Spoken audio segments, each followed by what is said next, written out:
एक छोटे गांव में एक पुराना सा मिट्टी का घर था। इस घर में हसन अपनी बीमार माँ के साथ रहता था। हसन की जिंदगी गुर्बत और मेहनत से भरी हुई थी। वो दिन भर मजदूरी करता, लकड़ियाँ काटता और गांव के खेतों में काम करके अपनी माँ के लिए खाने और घर का खर्च जमा करता। हसन के दिल में एक ख्वाब छुपा हुआ था, अपनी माँ को खुश देखना और अपने गांव की जिंदगी बदलना। वो अक्सर रात को अपने बिस्तर पर बैठकर आसमान की तरफ देखता और सोचता कि कब वो अपनी मेहनत के नतीजे में कामयाब होगा। एक दिन बारिश शुरू हुई। गांव की सड़क सुनसान थी और पानी हर तरफ फैला हुआ था। हसन बस स्टॉप के नीचे खड़ा बारिश से बचने की कोशिश कर रहा था कि अचानक एक लड़की भागती हुई नजर आई। वो भीगी हुई थी, बाल और कपड़े पानी में गीला हो चुके थे। लड़की के कदम रुक गए, वो देख रही थी और हसन भी उसकी जानिब नजरें जमाए खड़ा था।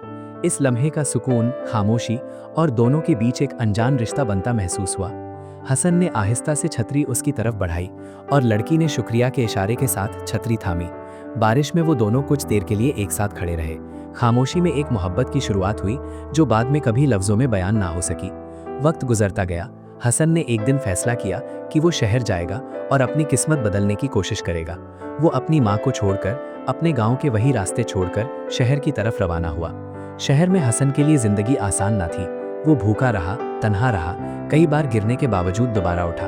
दिन रात की मेहनत के बाद आखिरकार वो कामयाब और खुद मुख्तार इंसान बन गया। दूसरी तरफ मलाइका की जिंदगी बदल गई।